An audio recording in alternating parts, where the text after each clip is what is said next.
Bismillahirrahmanirrahim. Assalamualaikum warahmatullahi wabarakatuh. Bismillah, alhamdulillah, wassalatu wassalamu ala habibillah Sayyidina Muhammad ibn Abdillah wa ala alihi wa sahbihi wa mawalah. Subhanaka la ilma lana illa ma 'allamtana innaka antal alimul hakim. Wala haula wala quwwah illa billahil aliyyil azim.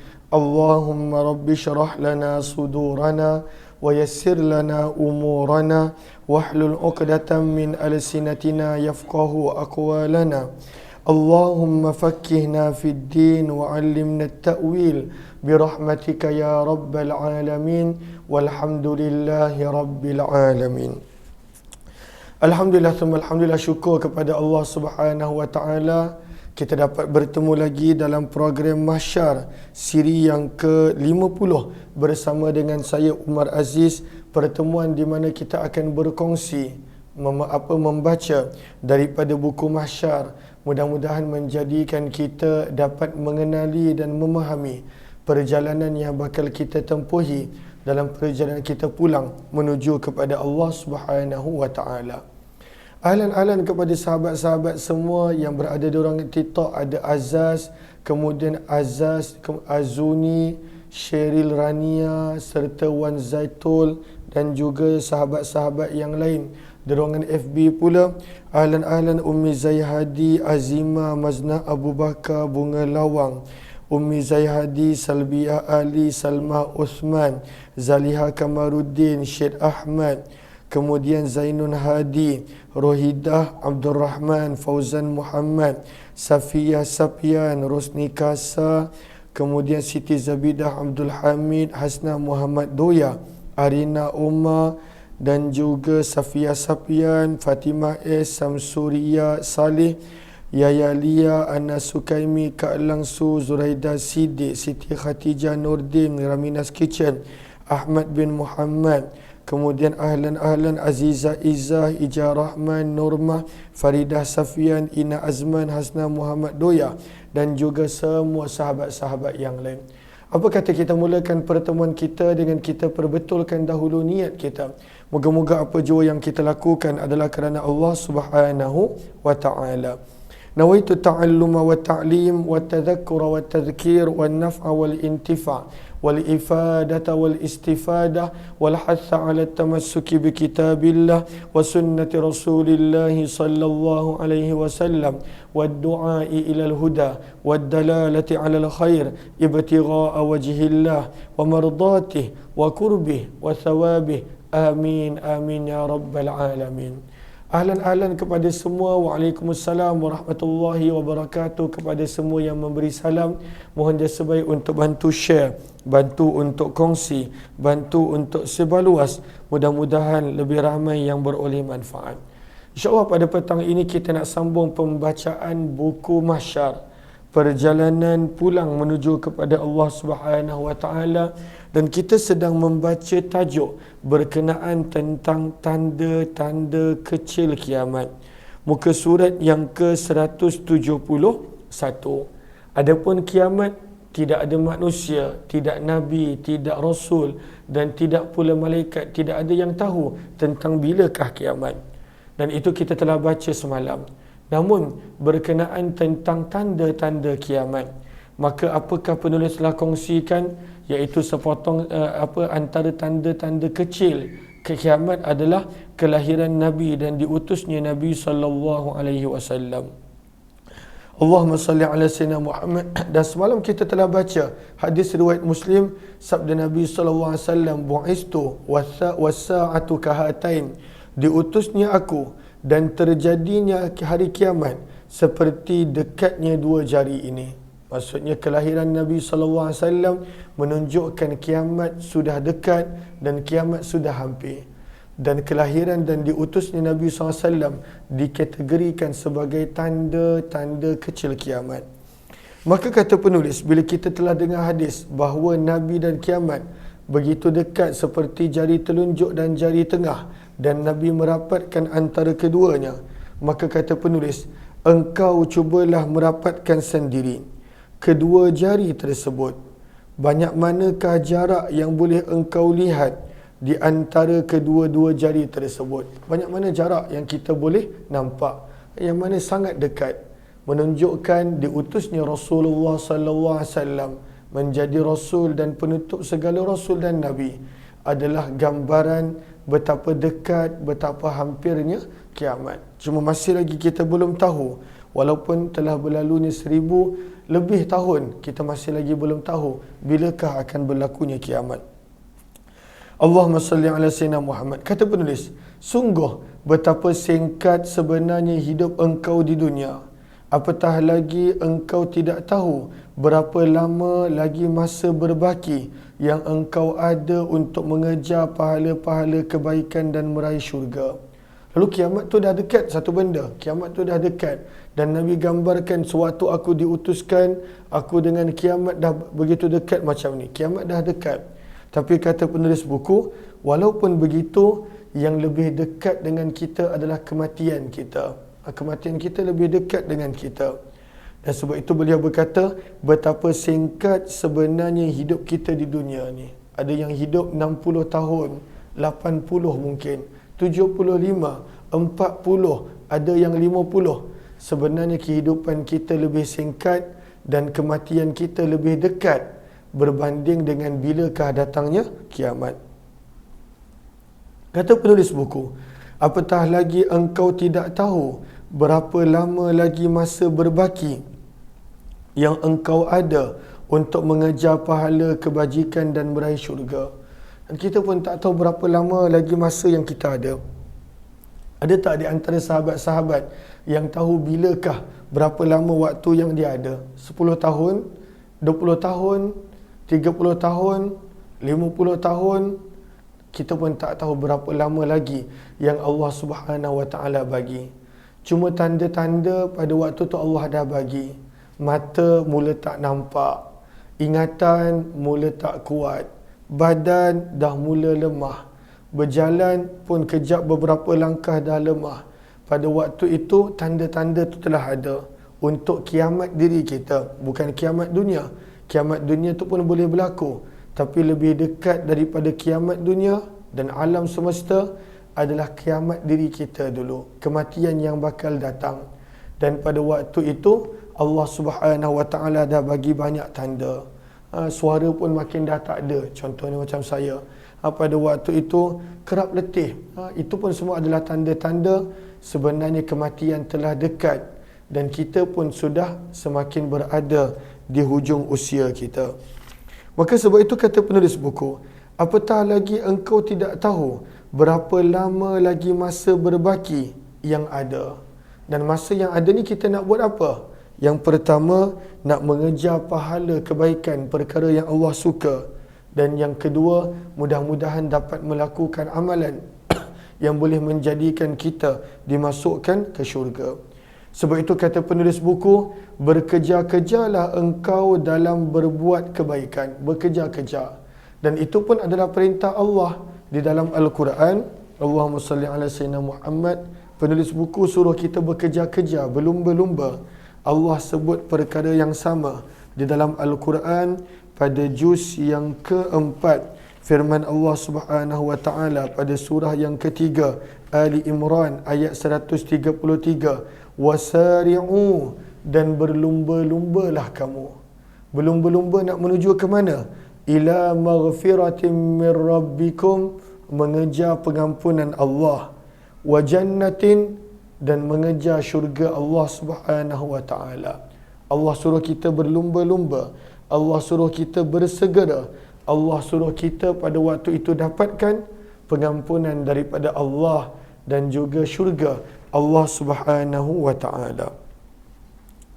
Kata penulis buku rahimahullahu taala, berkejar-kejarlah engkau dalam berbuat kebaikan supaya engkau tidak menyesal di hari akhirat kelak. Manusia akan menyesal kalaulah pada waktu itu dia nampak betapa luasnya syurga dan betapa hanya dengan satu subhanallah berbeza tingkatan syurga.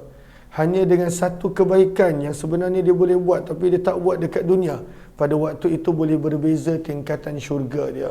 maka manusia akan menyesal.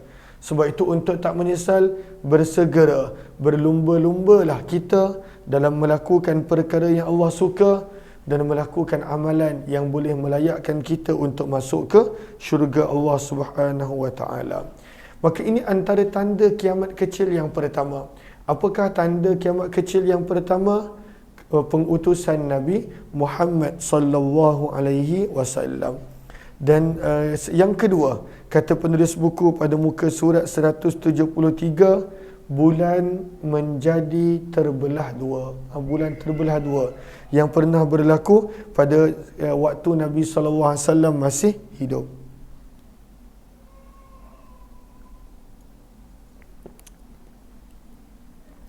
Kata penulis buku rahimahullahu ta'ala, bulan terbelah dua. Ini berlaku sebelum Nabi SAW berhijrah ke Madinah.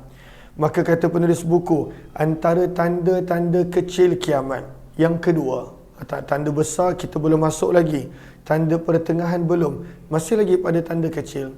Maka kata penulis buku, antara tanda-tanda kecil kiamat yang kedua adalah bulan terbelah menjadi dua.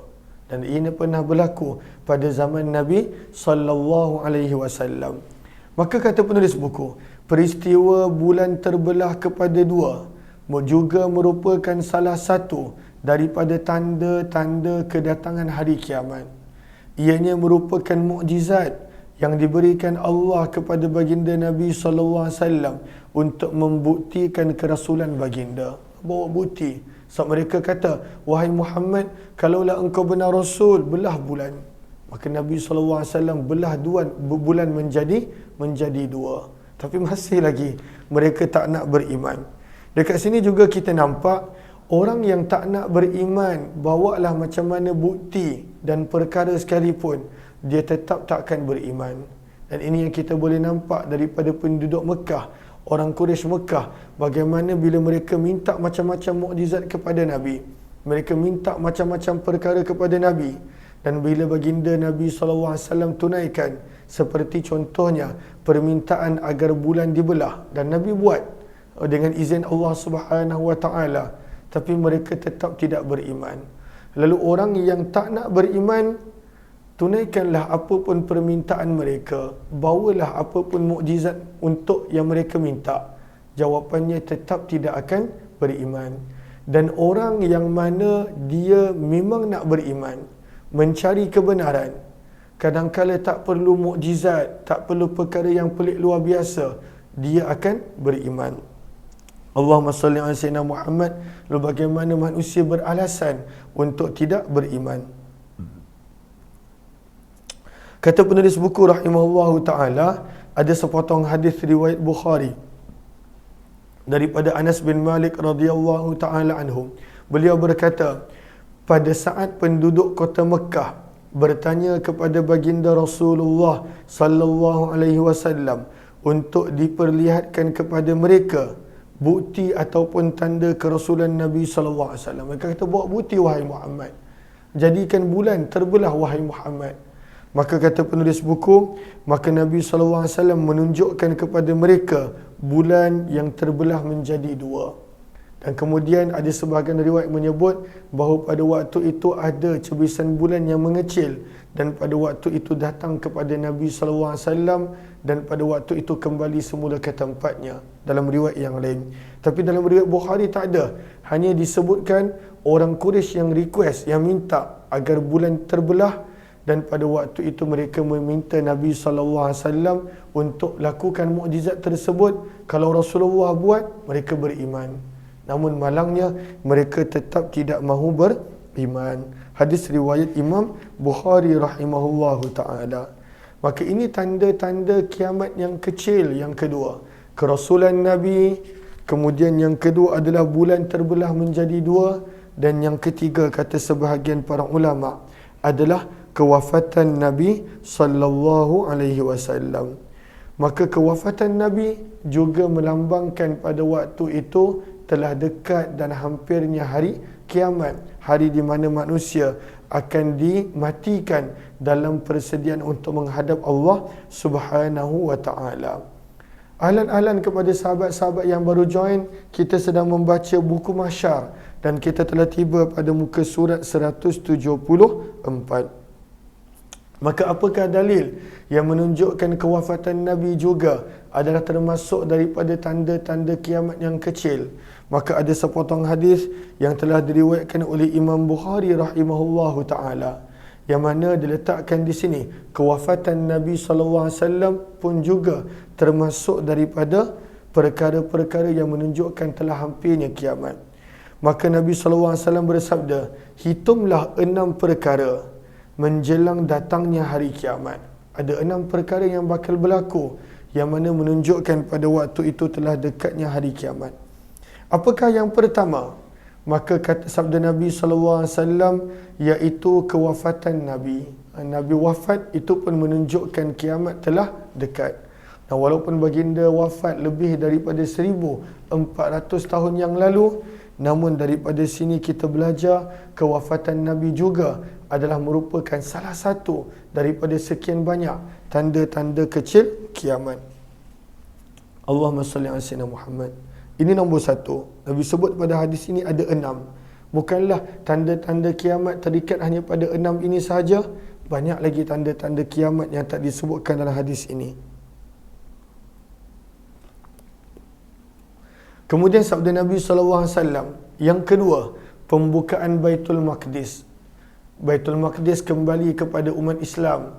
Yang ini pernah berlaku selepas kewafatan Nabi, ketika mana zaman pemerintahan Khalifah Umar bin Khattab radhiyallahu taala anhu. Maka pembukaan kota Baitul Maqdis oleh umat Islam juga adalah di antara tanda-tanda kecil kiamat. Yang ketiga, sabda Nabi SAW, wabak penyakit yang menyebabkan kematian dan biasanya menjangkiti haiwan ternakan seperti menjangkiti kambing dan lain-lain. Maka yang ketiga adalah Allahumma salli ala sayyidina Muhammad, penyakit. Yang mana penyakit yang membawa kepada kematian. Dan penyakit ini juga boleh kena pada binatang dan juga perkara yang lain. Maka perlu untuk kita fahami bahawa telah berlalu banyak penyakit-penyakit yang membawa kepada kematian. Daripada dulu lagi, terlalu banyak. Dan akan datang pun kita tidak tahu apakah penyakit-penyakit tersebut. Maka ada yang kata COVID, ada yang kata Spanish flu, ada macam-macam penyakit-penyakit yang pernah datang kepada umat manusia selepas daripada kewafatan Nabi SAW. Maka disebutkan di sini, hingga haiwan pun pada waktu itu boleh dijangkiti. Maka ini adalah tanda-tanda kiamat kecil yang ketiga. Yang keempat, kelak harta akan melimpah ruah sehingga seseorang walaupun diberikan 100 dinar. 1 dinar maksudnya lebih kurang 1000 lebih. Katakanlah 1 dinar 1000. 100 dinar bersamaan dengan pada waktu itu 100,000. Namun pada waktu itu masing-masing dah kaya. Masing-masing pada waktu itu dah cukup banyak harta. Ini keadaan betul-betul sebelum daripada kiamat. Maka kata penulis buku, Allahumma salli ala sayyidina Muhammad, harta yang keempat melimpah ruah. Pada waktu itu melimpah ruah sehingga seseorang itu apabila diberikan 100 dinar dia masih tidak suka sebab terlalu banyak harta dan dia tak nak terima daripada orang lain.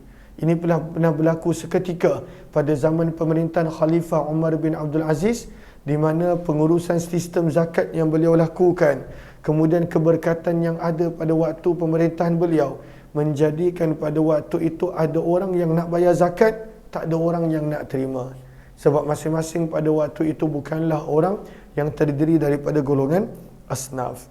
Maka Allahumma salli ala sayyidina Muhammad, yang keempat adalah penyakit yang boleh menyebabkan kematian dan ia turut menjangkiti binatang haiwan ternakan. Maka ini yang keempat. Yang kelima, sabda Nabi SAW, fitnah akan mula masuk pada setiap rumah orang-orang Arab. Maka pada waktu itu pelbagai fitnah yang berlaku, pelbagai keadaan situasi yang berlaku. Dan zaman kita pun kadang-kala dalam rumah macam-macam perkara yang kalaulah seseorang tu tak jaga, dia boleh buat perkara yang Allah tak suka, perkara yang Allah murka. Al-'iyadzu billah. Maka nombor 5, fitnah akan mula masuk ke setiap rumah orang Arab. Dan yang keenam, genjatan senjata di antara engkau dan Bani Asfar. Para ulama berbeza pendapat siapakah yang dimaksudkan dengan orang Asfar, Banu Asfar. Namun akan berlaku peperangan besar, yang mana pada waktu itu mereka akan membawa tentera sebanyak 80 panji, 80 bendera besar. Setiap satu daripada 80 bendera besar mempunyai bilangan tentera yang seramai 12,000. 12,000 orang tentera untuk satu panji-panji, dan pada waktu itu ada lebih kurang 80 panji-panji. Allahumma salli ala sayyidina Muhammad wa ala alihi wa sahbihi ajma'in.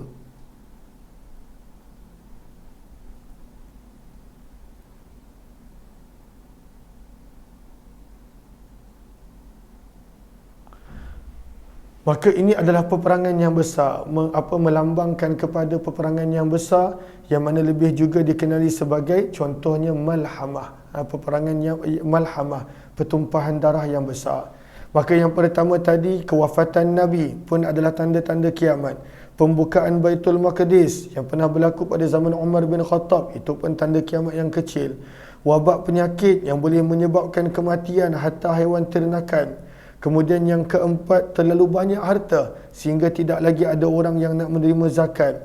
Kemudian fitnah mula masuk ke dalam rumah-rumah umat Islam. Dalam zaman kita pun dengan handphone, dengan gadget, kalau kita guna untuk benda yang baik-baik, tapi kalaulah digunakan untuk perkara yang tidak baik, maka itu yang dimaksudkan oleh Nabi SAW.